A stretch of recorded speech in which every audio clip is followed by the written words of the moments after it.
Hey, Did you hear? did you hear about the new podcast? Hoy, What's it called? It's literally called psst. What? There's a new There's podcast a out new right now. podcast? It's from Fil-CHA. Filipinx AO sharing stories together, as in the Psst podcast.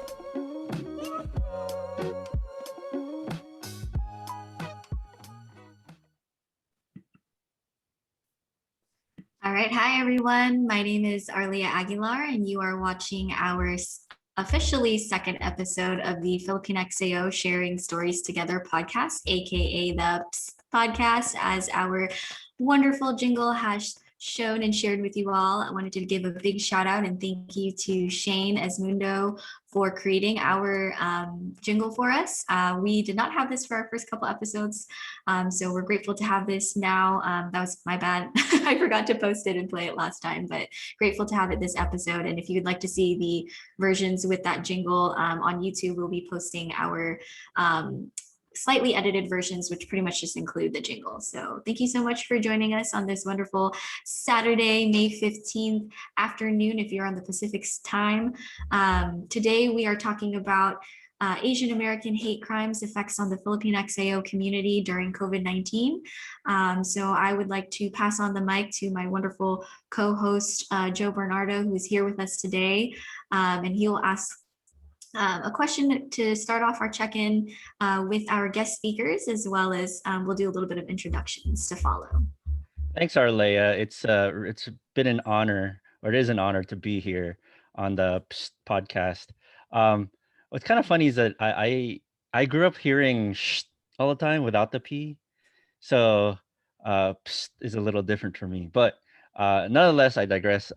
Thank you for um, bringing me onto the podcast as being a co-host for this episode.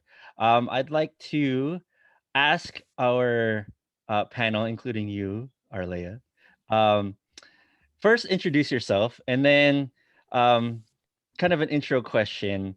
What kind of precautions are you taking uh, during this time of heightened racism towards the Asian American community? So let's start with you, Arleah. Yeah, well, thank you so much, Joe. So my pronouns are she, hers, she, her, hers, which is what I'll start off with. I think this is a question that's very relatable during this time, especially as someone that identifies as Filipino American.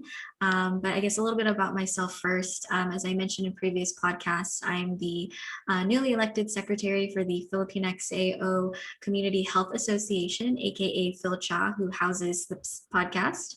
Also the project coordinator for the podcast and one of the hosts for today. The following episodes, you'll see our other internal host who is on the pilot episodes.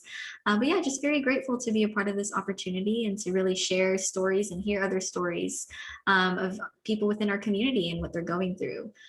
Personally, my precautions are really just keeping myself educated. I really pay attention to what's going on social media, on the news, to make sure that I know, what's going on in the world. Because I think education is very key in regards to staying safe and being aware. So that's how I'm trying to be extra precautious and safe at the moment. I'm already on social media, might as well keep myself educated while I'm at it. So Joe, what about you? Um, I'm Joe Bernardo. I am a co-host of the podcast of This Filipino American Life. I also work and teach at Loyola Marymount University in Los Angeles. Um, so what kind of precautions of what I do during this heightened time? Obviously, yes, keep yourself educated. Um, and kind of just the reality of things. I feel, to be honest with you, I don't feel like the major target of a lot of hate crimes. I feel it's a lot of more it's very vulnerable populations or communities, um, or popular more vulnerable community members of our community. So I worry more about my parents uh, more than anything. So a precaution that I usually take is I go with them when they go grocery shopping, and luckily they're homebodies, so that's the only place they go. So I will take them to go grocery shopping just to make sure. Um, how about you, Arlen? Hello, everyone. I am Arlan Mendiola. I use he, him, they, them pronouns, and I'm excited to be here with y'all today. I am a Santa Cruz-based educator, storyteller, and podcast host for My Offering to You. I also identify as a 1.5 generation Filipinx. And really, a lot of the work that I do is really empowering folks to find their voice and sense of agency in their lives. Um, I think for me, like when thinking about like the precautions that I take, I feel like part of it for me kind of stems into my Virgo-ness of just like really planning things out of like, where am I going to go? Or like really not like wasting my time, but like really being like intentional and very thorough through. So I think that's why like I haven't really gone out too much or like spent too much time outside.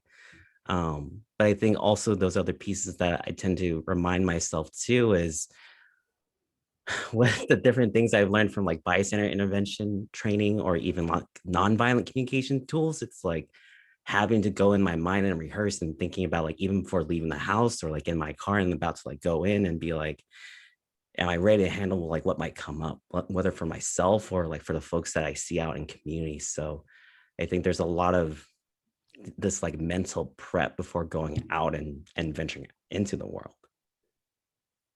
Yeah, and we'll definitely get into bystander training and all that kind of stuff. Well, let's hear from you, Charlene. Hi, thank you for having me today. My name is Charlene Cayanan. My pronouns are she, hers. I got my Bachelor's of Arts in Asian American Studies with a minor in education at San Francisco State. I was a youth coordinator for the Stop AAPI Hate youth campaign, and I work with Stop AAPI Hate. I've been able to help with the reports such as the youth report and the national data report that just came out last week with Dr. Russell Jung and Dr. Aggie Yellowhorse. And right now, I've been doing a lot of loving kindness meditations. I highly recommend them. And one specifically was sending out loving kindness and like wellness out into the world. And I feel like being able to hone in those feelings of gratitude and empathy and like being able to like put it out into the world like gives me so much hope and like so much love that I wish that I can, I mean, physically give to others, but I'll send out my high vibes out into the world as much as I can. So very important. So very important. Arleah, we have a sponsored message, correct? Yes, we do. So thank you everyone for the introductions and learning a little bit more about yourself. Can't wait to continue on learning. But yes, just wanted to say a quick thank you to Association of Asian Pacific Community Health Organizations, aka AAPCHO, as well as Walmart Foundation for all the support and partially funding this podcast. Today we talk about Asian American hate crimes in regards to the Filipinx community and how that's been amplified during COVID-19. Last week's episode was on general information about COVID-19 and vaccines. So given that it is Asian American Pacific Islander Heritage Month, we thought it'd be a perfect way to kind of transition over to something that we don't really think about as a community. So that's kind of where we're at today and why we wanted to have this podcast. So I guess to start off and just get the questions going, Charlene and Arlan, could you please answer, how has COVID-19 affected the Filipinx community in regards to Asian American hate crimes? We see and hear a lot of the different hate crimes on the news and whatnot, but how specifically has our community been affected in regards to your personal experiences and what you've noticed, or professionally or personally? And whoever would like to answer first, please go ahead.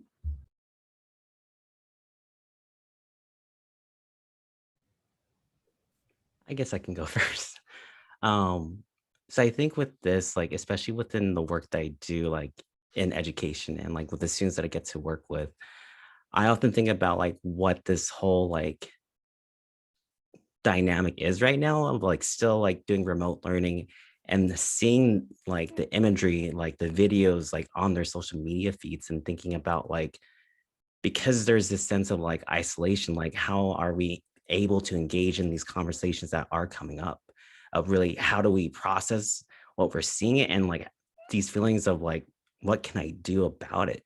And I think for a lot of the students that I get to work with, that it's kind of this like realization of like, oh snap, like this is part of the reality right now, and knowing that this isn't new. I mean, when we look broadly over in the major Asian American history here in this country, all the way back in the 1880s with the Chinese Exclusionary Act, to even thinking about like with the Watsonville riots in the 1930s, or even the executive order of 9066 with the Japanese internment camp, to all the way into like 9/11 and what it meant for like Southeast Asians who identify as like Muslim, to even now, like most recently with folks from China being blamed for COVID-19 wrongly. This isn't new. And so like, I think what I've been seeing a lot is trying to reconcile like, wait, this is actually bigger than just this moment right now, that this has been part of this history here and this experience. And I think there is a lot of like wondering of how can we go about it and trying to address it? How do we really feel like we're able to do something about where it seems like overwhelmingly like big and insurmountable? But I think like how to have more space and really thinking more. And I think we'll probably talk more about this in the following questions. So I think right now, like what I've been seeing has just been like, how do we like have more space to talk about this? Because the folks that you may be able to talk to may not be able to hold that whole entire space to make meaning and to process it.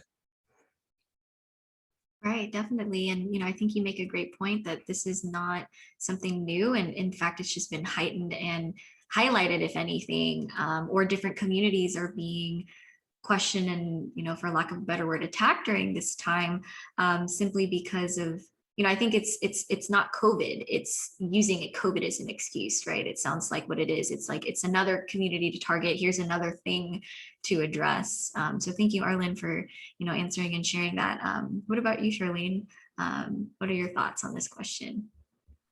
Yeah, so according to the reports, which you can download and look at on the Stop AAPI Hate .org website. So in 2020 and 2021, that report had 7.9% Filipinx reporting to the website. And then on the youth report that was published, and there was 341 people who reported as youth. There was 14.4% Filipinx. And then on the newly released with 600 or 6,603 who reported, it's 8.8%. And noting that people may have checkmarked that and then other ethnic groups, but just seeing the data, right, that we're one of the highest groups, because I believe it's Chinese Americans, another ethnic group, and then Filipinx who are reporting. So like hate crimes are happening to Filipinos, and I like agree that it's been heightened, unearthed right now, because people aren't thinking, oh, he's Chinese, like I'm gonna say he has a China virus. Like they're gonna see that you have black hair, you're darker in complexion, you brought it to America, it's your fault. And people like it's just like mind-boggling. But yeah, like we are not shielded, we are lumped together. And even though we are Filipino, people are still can still say like racial slurs at us, can physically assault us. And it's really scary. And like just what Arlan was saying about like in his historical context, right, that the time that we came to America, our ancestors came to America, they're already racially discriminated. The words that they're spewing right now, it is nothing new. Like some of the reports, I'm like, if you didn't tell me this was reported now, like just like you could have assumed that it was reported years ago because of what is being said. So it's really interesting. Yeah.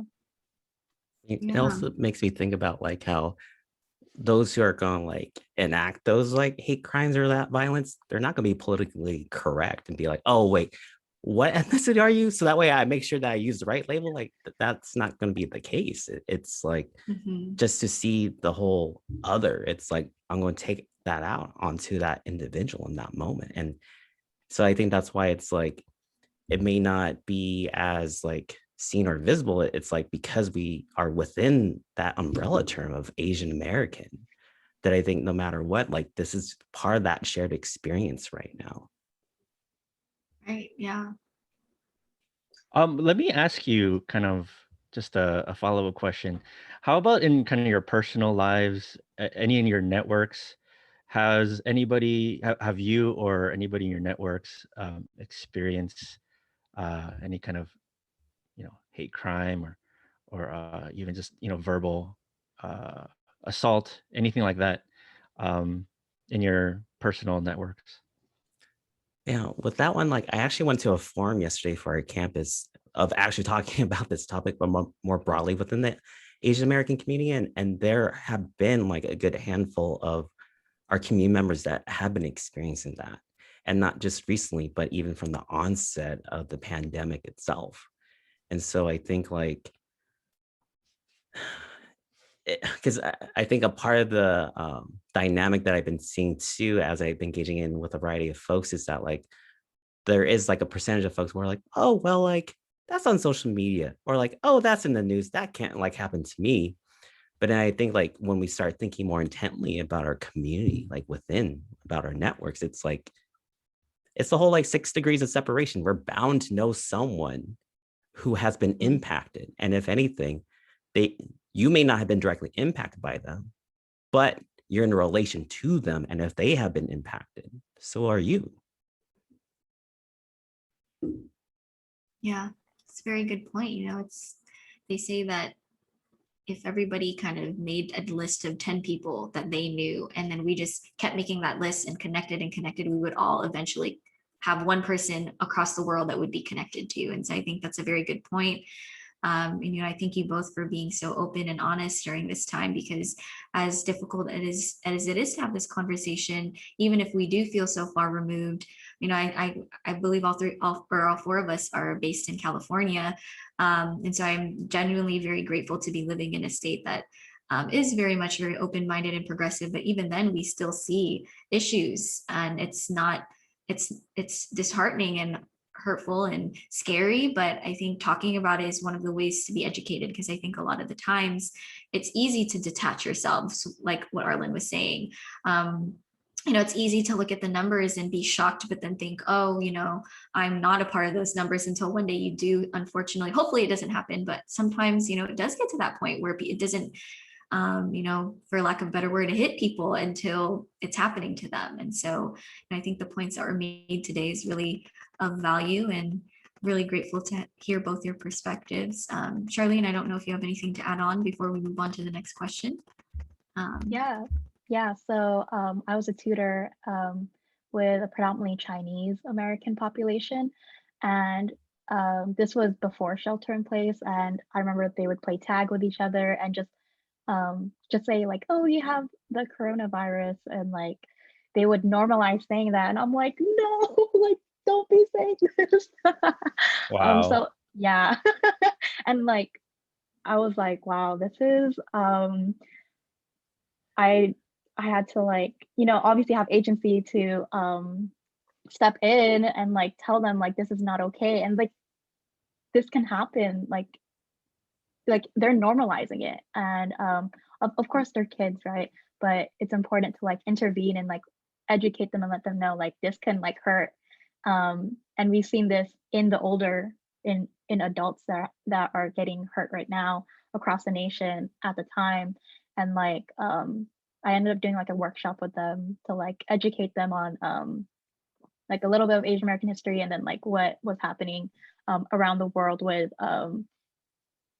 not blaming each other, but like calling each other coronavirus, because they can put themselves in danger by like, if a kid yelling you have coronavirus, like people can believe it and then potentially hurt that kid, and even thinking that kids are hearing parents say anti-Asian sentiments, and like kids witnessing it, kids being victimized towards it. It's like it's very I feel some type of way, because I'm just like why do you think this is okay? How is this okay to victimize a child, or predispose them to racism. Right. Yeah. And then it starts off as words first, which, yes, it is children and it's a matter of educating them. But at the same time, it starts off as words and then that's how it manifests into physical violence. And it's like very disheartening and saddening. But, it sounds like you did the right thing. And it's hard to have these conversations. But, I think it's important that we do because I think in a way that's non-divisive though, right? Like I feel like the way that you handled it with the whole workshop aspect of it, I think that's really important because I can't ever say where I grew up that I ever had any Asian American history to begin with, let alone learning about these types of mentality and crimes. So really, I'm sure those kids are really grateful and fortunate to have somebody who is so well spoken, but also cares for them enough to educate them appropriately. Because I think education is also a form of care and respect, right? When you educate on important topics. So thank you so much, Arlan and Charlene, for sharing your perspective on this question. I am going to pass on the mic to Joe to kind of navigate the rest of the conversations and questions we have for today. Joe, thank you so much. Go ahead. Thank you, Arleah. So, as a community, what do you think we can do as community members and organizations to address kind of this large tidal wave of Asian American hate crimes? Like, how do we stay safe, like in the meantime, and kind of how do you continue to be involved, in the long term? That's Charlene, definitely the big question I've been thinking about throughout all this week.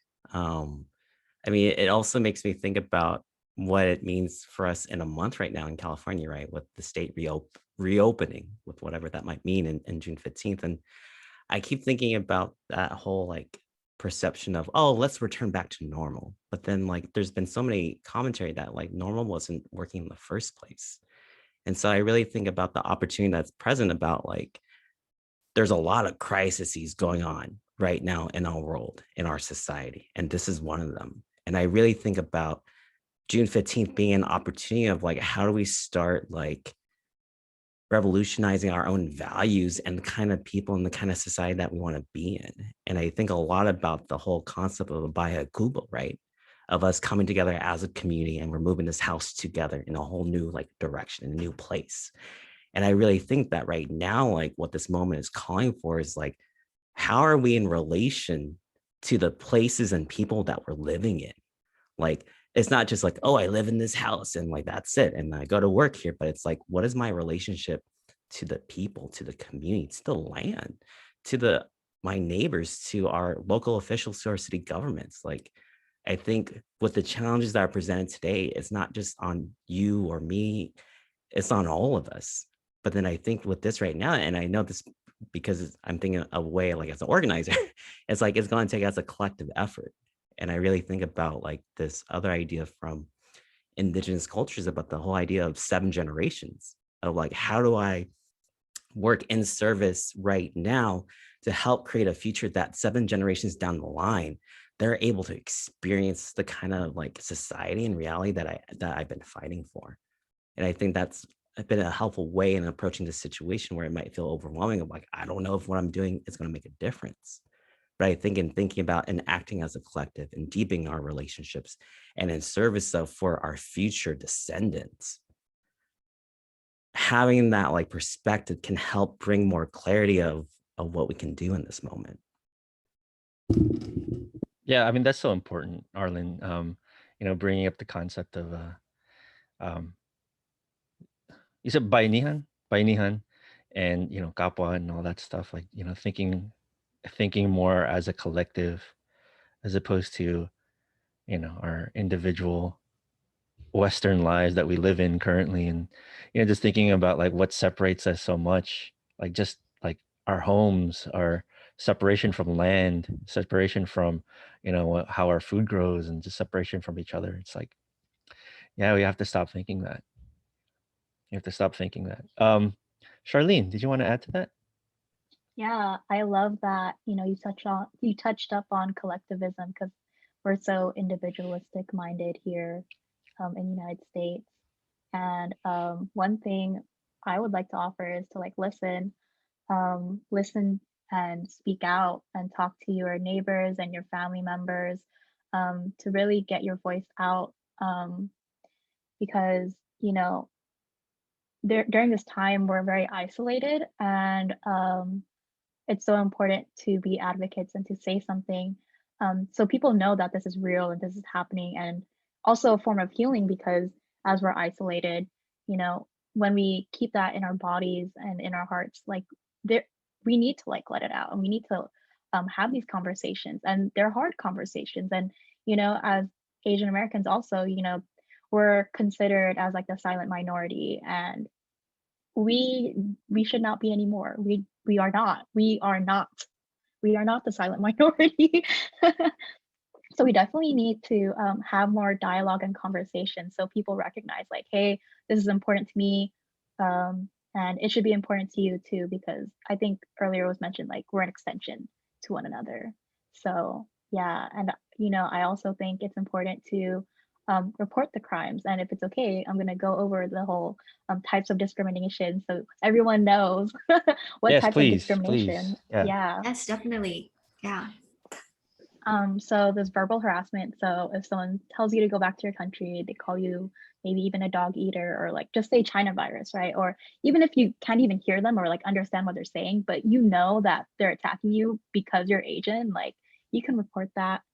Shunning or avoidance. So if they move a seat away from you or they shoo you away, um, or yeah, so if you're sitting down like at a bus stop or like in a bus and there's no seats, but there's a seat right next to you and no one sits there, like if you think that this is because you're Asian, then go ahead.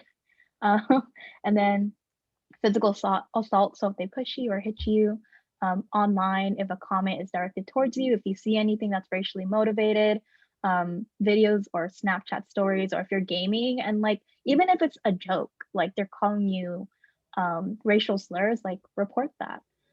If you're coughed on or spat on, I can't believe being coughed on and spat on is an actual thing.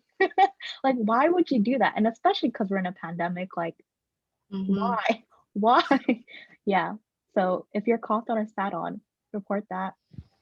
Workplace discrimination. So if a coworker or supervisor is saying racial comments, vandalism, graffiti, if there's any vandalism or graffiti on a parking lot or like a store, um, and then barred from establishment or refusal of service. So if a restaurant refuses to serve you, or they refuse to help you, like at a supermarket, like you can report this. So those are all the things that you can report, whether you think it's racially motivated or not. Like the reports that have been going in to stop API hate has been very helpful, and like the data has been used all across the nation and has even been used globally. Like BTS, I'm part of Army, like they've also talked about stopping Asian hate, and it's very important to recognize that. And I think it also goes with ethnic studies and how we need to learn more about our history, because we didn't know that Asians have been attacked and have been scapegoated or seen as inferior, and it's only until, at least for me, like till college, until I found out about this. And that's like the main reason why I decided to get my degree in Asian American Studies. So yeah. Fellow Asian American Studies major. Yes. Um, you know, we talk about, striving for a collective society. We talk about, political education. What do you think about, those are very, lifelong, processes. What do you think about kind of these growing trends that address, Asian Americans, hate crimes, the growing trend of, self-defense classes, or, these folks who are, starting escort. I say escort services. That sounds weird, but like, escorting seniors around town. What do you think of those types of tactics and strategies, Charlene? Yeah, I'm 100% for it. Like if you offer training a self-defense training class, hit me up. I want to attend. Like I'm a small Asian girl. I am scared for my life. Like, to be honest, like I would love to learn self-defense. Ooh, sorry, there's a firework that came off. Anyways. All good. Yeah. And escorting seniors, I think that's so important. And I'm so grateful that about like more than 1,000 people in New York have mobilized. There was a Latino activist who is also mobilizing in Oakland. And if you have that, what's it called? If you're able to, like, please do so. Like, we need that. And it makes everything a whole lot better because people are scared right now. And to be able to lend a hand is so important, and is very appreciated. Arlen, what do you think? I think it makes sense in exploring like these different possibilities, because I think like right now we're also in a contentious moment about policing overall. And I think it was very interesting when I also listened to the Bay podcast from KQED earlier this week, and they did an episode about what's been going on in Oakland, Chinatown, and just how like some of the elders in the community, there is this generational divide as to what they want in terms of protection. It's like they want policing, whereas the younger generation are like, no, like we want to abolish the police. And so I think like this is a very interesting dynamic right now of just like, that's why I keep thinking, trying these different like opportunities or possibilities to really explore what's really going to work, because we're in this moment where one solution is not going to solve it all. I think a lot of this is like, when I think of self-defense training, I also think of like nonviolent communication too with it, how to really de-escalate the situation. So it's like, how do we have folks have the tools to feel empowered to be able to address the situation right then and there? Because I think what's very disheartening in seeing a lot of the videos when these incidences happen is that it just captures that moment.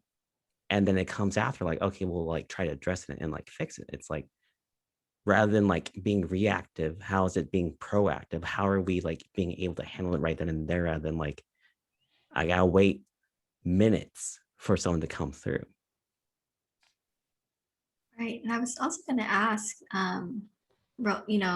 we have all these different opportunities. Arlen, you make a great point about how the generational differences are affecting how people need the support or want the support. But I think also just within the Filipinx AO community, there's kind of this mindset of like hiya or shame of wanting to ask for help. So I don't know if either of you have a recommendation to kind of how have you all maybe personally in your own lives talked to your communities about asking for help, or how do you have those conversations that people may find difficult to have, whether it be with their peers or with their elders or family, etc.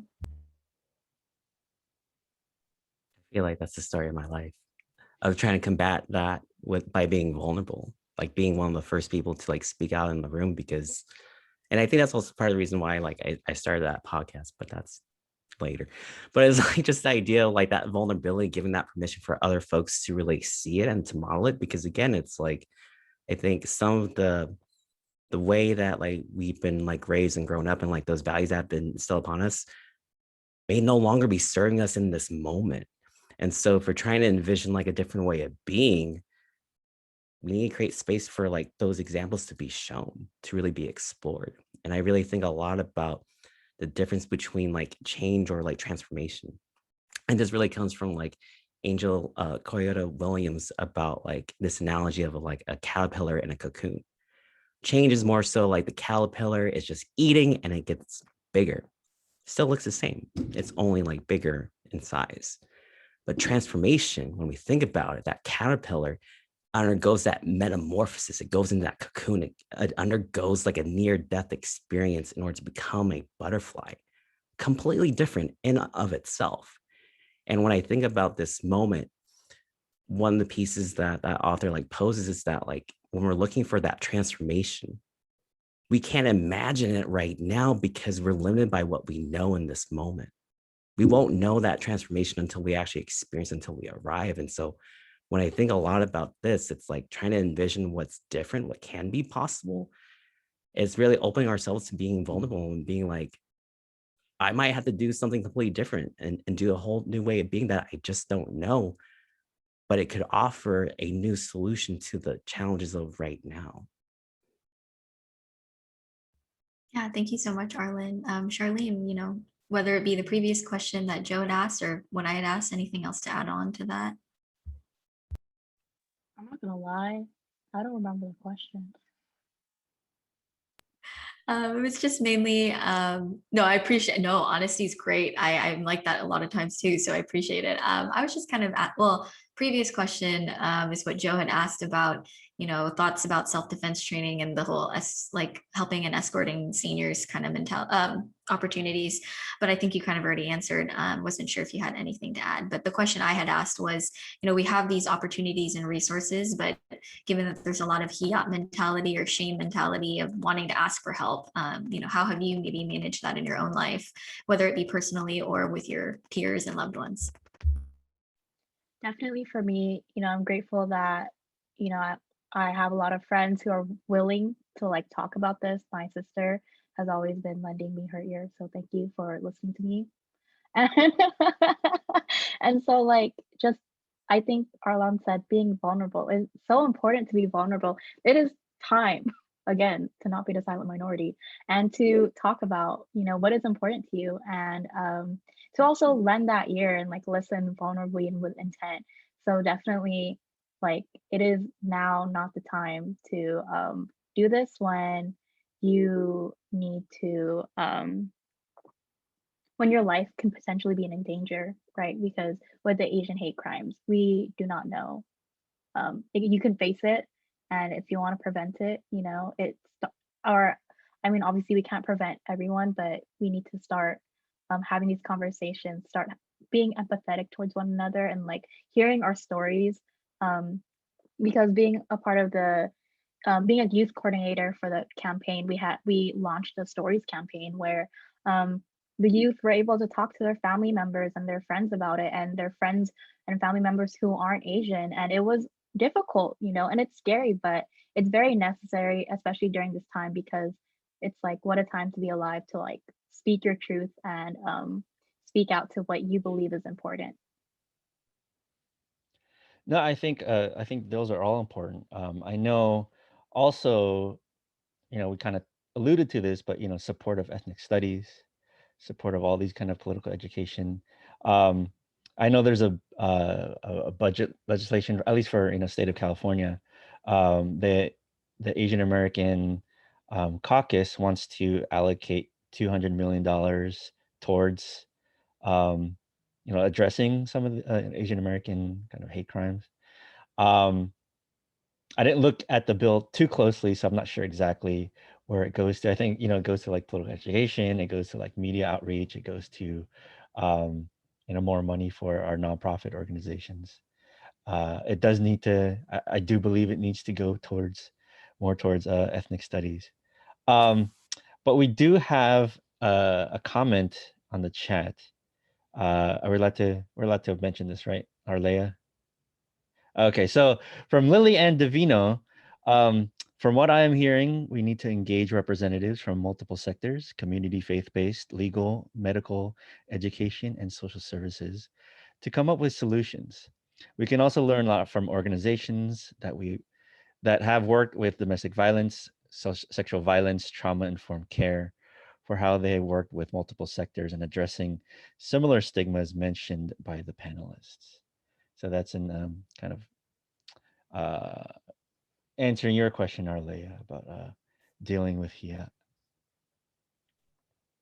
Yeah, no, and I mean, I appreciate the conversation and engagement and, the perspectives both Charlie and Arlen have shared and the point Lily made, very important, and recognizing all the different ways to kind of maneuver it. I think the more we can conversate, the more we learn from each other, the more we feel connected, and recognizing that this is not just, I think sometimes it's hard for people to report. Also, thank you, Charlene, for mentioning the whole different forms of discrimination, because some of those I didn't even think about. I've felt it, felt the microaggressions, felt the direct aggression, but never thought about how like, wow, that's reportable. but yeah, I think what's nice to conversate is not just to learn from each other, but also to not feel alone, to know that your experience, it, unfortunately, I would never wish upon it to be on other people, but it helps and makes people feel empowered to know that, okay, this is not just me. This is something real and valid. So, I really appreciate the perspectives you all have shared and the honesty and vulnerability that you both have provided today. But yeah, let's see. Joe, any So other questions that I you have? do, and it's kind of a heavy question, and I was just hoping if I have a little bit more time. I know we have to move on, but this question is, I hear a lot from maybe more conservative members of our community that people are not addressing the fact that um, some of the perpetuators of the hate crimes towards Asian Americans have been non-whites, and to want to know, how do you talk to more conservative members of our community, uh, about that issue, and how to try to think, larger. What are some what are some strategies that you have to kind of talk to folks about that? I mean, with that, it makes me think about media literacy, of really being critical about the media that we're consuming and just thinking about like, if we're seeing that in mainstream news, it's like there's a certain narrative that's being pushed. And if anything, that this is another example of the whole model minority myth of really pitting against different like ethnic or historically marginalized groups against one another. And so I think it is going that broader picture of like looking more like what is the common thread right now. And I think with this, because it is challenging, because there's a lot of different ways that several different groups are oppressed right now that have experienced that. And I think having to reframe this is thinking about how are we centering that white supremacy is the underlying like thing with all of this. And so I think when we shift that perspective and think about that's the common thread in all of this, then how are we all aligning our efforts together? Like I often think about that one quote about my liberation is tied to your own. And so I think in us doing this work, it's also understanding that like we're also like working on this together. Um, there's another thought, but then it escaped my mind. So, Charlene, if you have All thoughts too. good, all good. I agree with everything you said, so I have nothing else to say.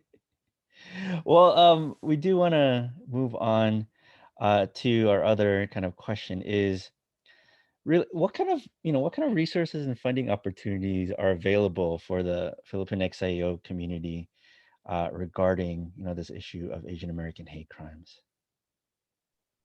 I'm sorry to interrupt, but we did have some questions in the Q&A that I think are kind of good to add on to this question. So other than funding opportunities and resources, I think one other question is also if people do want to get advice on, there's a question about, do you have any advice on how we can send our children back to school safely, aside from the COVID health reasons, but just for harassment and violence, how to keep them prepared?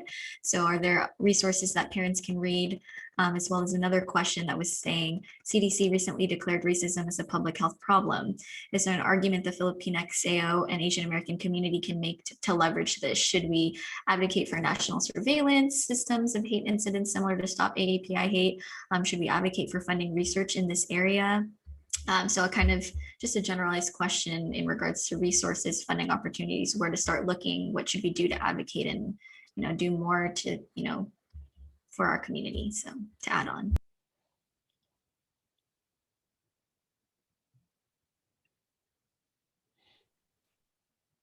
Who wants to tackle it first? Charlene, you work a lot with Professor Russell Young with AAPI, Stop AAPI Hate. Maybe talk about that resource and any other resources that you have that you know of.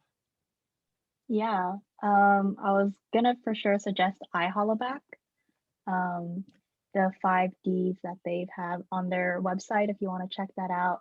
I know that in the youth report, we do have suggestions on how to move forward, such as restorative justice training. They do mention a specific training for teachers, and I believe the schools to have, and I do not have that in my head right now, but when I find it, I will let you know. But if you want to look at it, it's the youth report that's published on Stop AAPI Hate to learn more about that. Honestly, like I'm scared for the children too. Like I can only fathom like how much bullying will happen, and it's really, I would hope that educators and teachers and administration can see that this is very important and we need to address this and make sure that our Asian and Pacific Islander students feel safe enough to go back to school. Like this is definitely, very valid to have. And I know that you're not alone in that. So that's all I can say for that right now. But I also, I believe that people should get educated, take a ethnic studies course if you're able to at your local community college, purchase books. My sister has a Instagram called Panilit, and so she suggests books. I also have suggestions.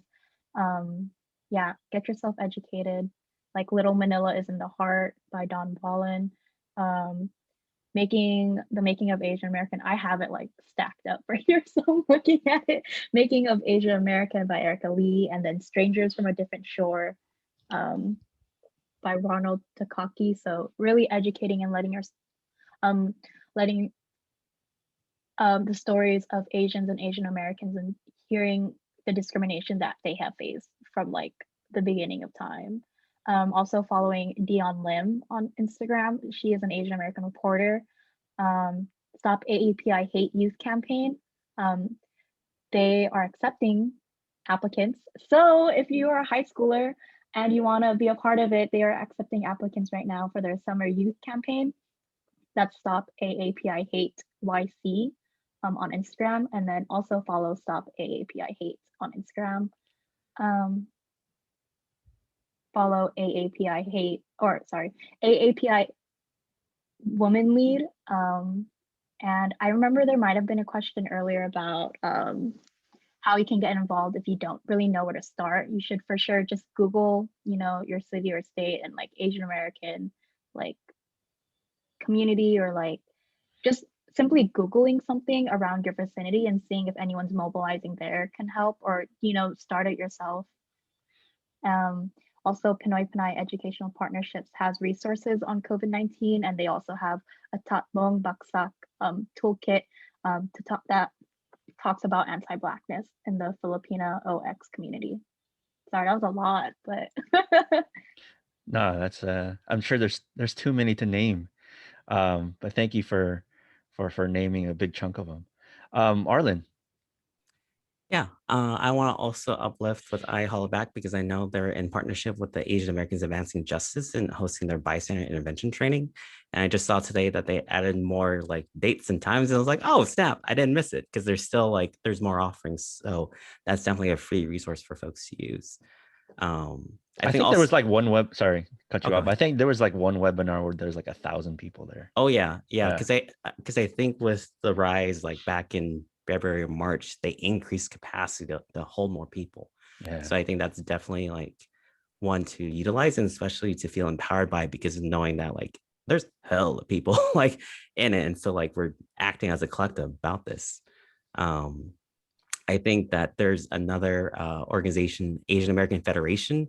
They have a Stay Safe from Hate, how to protect yourself in threatening situations. They have a guide in different languages, and so that might be helpful for folks. I think in trying to address some of the questions that are posed in the Q&A, in terms of like how to send our children back to school safely, I often think about this. I am blanking out on this one activist. It is Naomi Klein. What they were saying at one of our events a few weeks back about thinking about how can we have policies that allow us to be our best selves? And so when I think about sending children back to their schools, it's like, well, what is the policy that the school is enacting and how they're addressing it? And if it's whack, then it's like, how do you organize with the rest of the parents around this and being like, this is not going to create the kind of outcome that we want to have.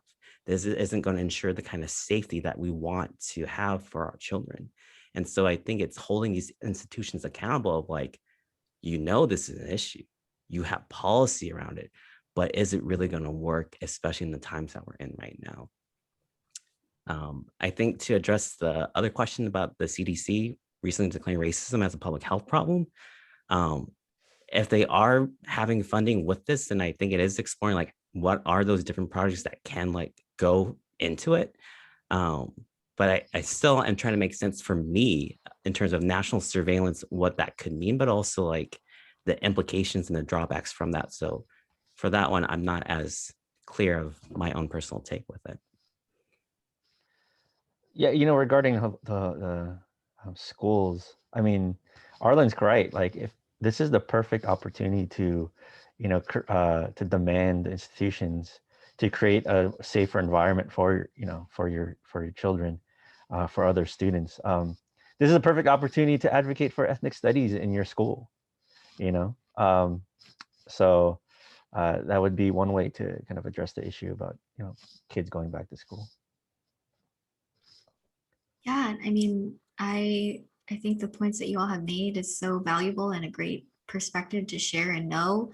I know at Santa Cruz, where Arlen and I had met, and where he currently works, UC Santa Cruz specifically, we have a class called Filipino Historical Dialogue, which was a student-ran class, student-taught class, and thankfully now it's actually a accredited course.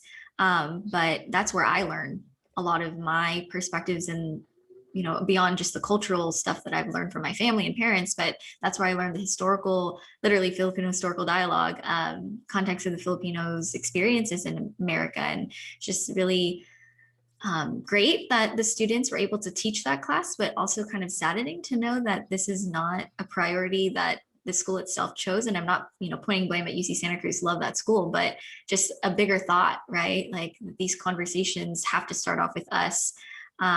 If not, the institutes, and, kind of what Joe said earlier, hopefully we can get more funding for Asian American studies or, ethnic studies in general.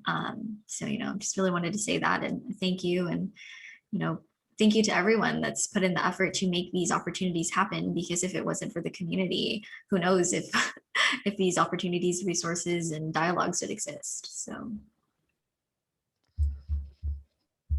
Do we have any other questions, like on our Facebook? Oh, I forgot. In my cheat sheet, I have another resource to share with folks. Oh, go ahead. oh, perfect.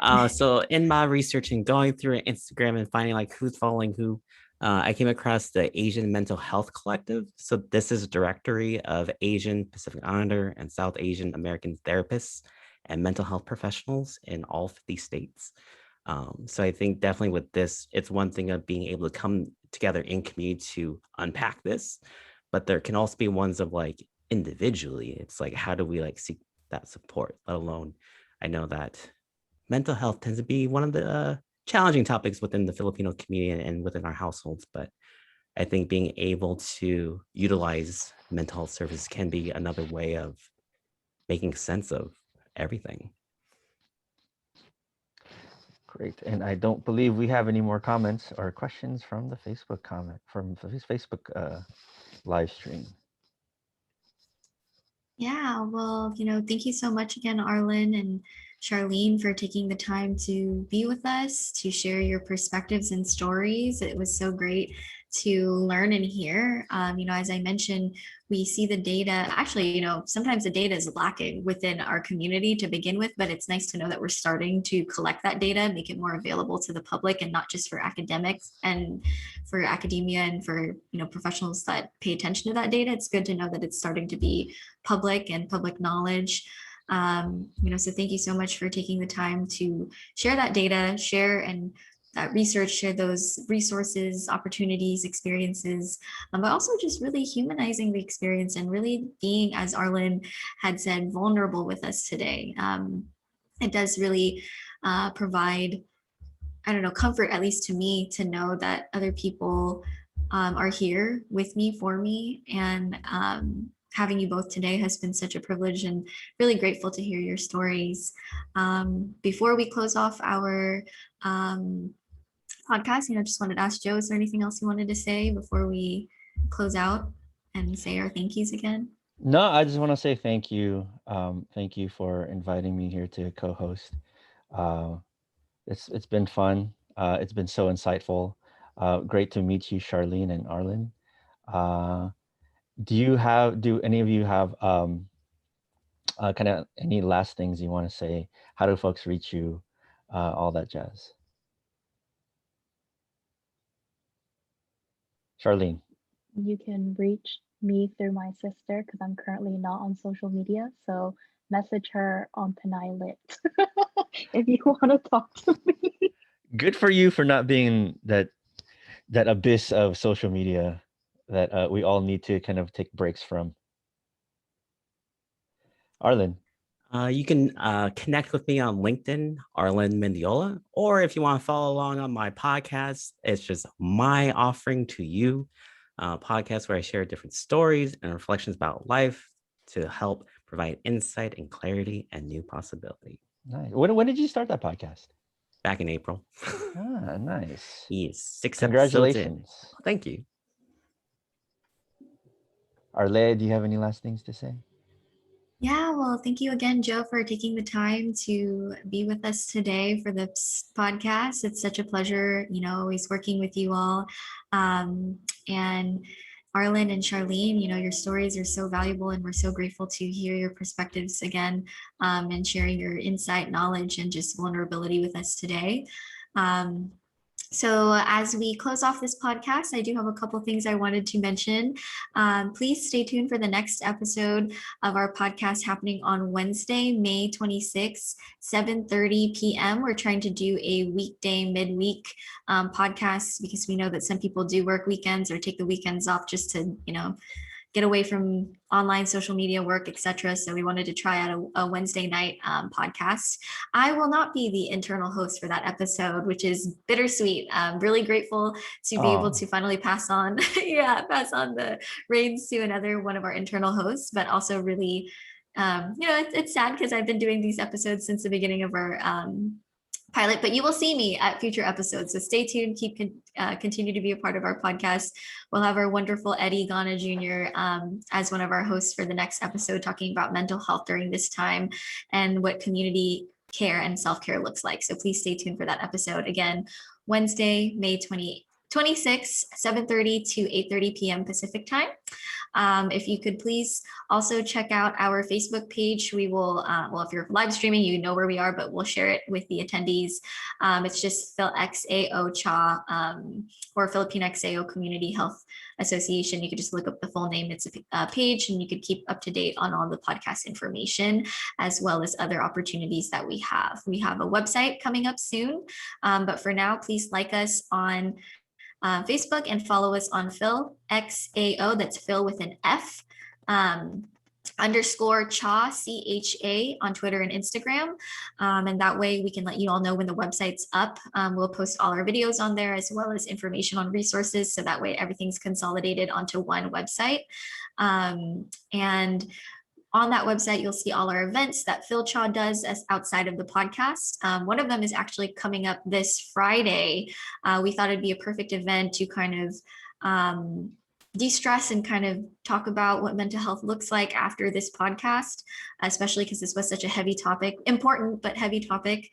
So it's a mental health webinar. Our wonderful mental health committee under the Filipinx Community Health Association is hosting a webinar, and it's a karaoke event. So come through on Friday, this upcoming Friday, the 21st, 8:30 p.m. Eastern time or 8 p.m. Eastern time, but more exact information's on our Facebook page as well as our social media pages.